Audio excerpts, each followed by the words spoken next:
सबसे पहली बात, अगर ईश्वर बेशुमार है, हर जगह मौजूद है और इंसान की समझ से बाहर है, तो फिर उसे पत्थर की मूर्ति में क्यों कैद किया जाए?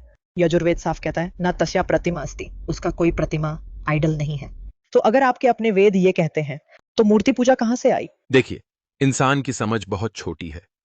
ईश्वर अनंत हैं, लेकिन इंसान को उनकी याद दिलाने के लिए एक सहारा चाहिए। मूर्ति बस उसी का जरिया है। जैसे किसी अपने की फोटो देखकर इंसान उसे याद करता है, वैसे ही मूर्ति। लेकिन फोटो और मूर्ति की मिसाल बिल्कुल अलग है।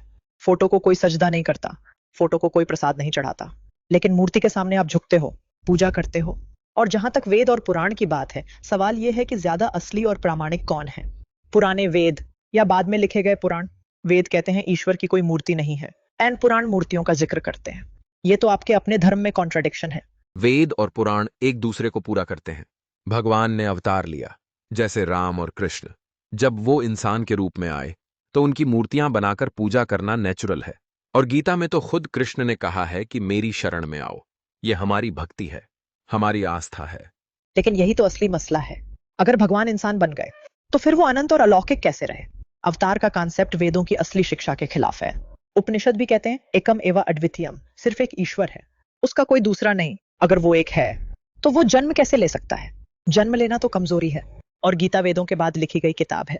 असल मैसेज अब भी वही है, ईश्वर का कोई रूप, कोई प्रतिमा नहीं। आप हमारी आस्था को छोटी नजरों से देख रहे हो। मूर्ति पूजा भक्ति का इजहार है। भगवान हर जगह हैं, और मूर्ति उस मौजूदगी का एहसास कराने का जरिया है। आप कैसे कह सकते हो कि भगवान पत्थर में नहीं बसते? अगर भगवान पत्थर में बसते हैं, तो क्या हर पत्थर भगवान है? क्या सड़क का पत्थर, टॉयलेट का पत्थर भी भगवान है? कॉमन सेंस यही कहता है, पत्थर सिर्फ मैटर है, उसमें जान नहीं है। वो खुद से हिल भी नहीं सकता, चल भी नहीं सकता, बोल भी नहीं सकता। यजुर्वेद 40:8 भी कहता है, ईश्वर निराकार है, हर जगह है, पाक साफ है। यही असली धर्म है। बाद में किताबों और संस्कृतियों ने असल संदेश को बदल दिया, और आखिर में कुरान वही बात कंफर्म करता है जो वेदों में भी थी। उसका कोई मिसाल नहीं, और वो सिर्फ एक है। सूरह इखलास। दोनों तरफ से तर्क रखे गए। हिंदू साइड ने कहा कि मूर्ति पूजा आस्था और परंपरा है, जबकि मुस्लिम साइड ने वेद और उपनिषद से साबित किया कि असली मैसेज ईश्वर की एकता और बिना प्रतिमा के है। अब फैसला आप दर्शकों का है।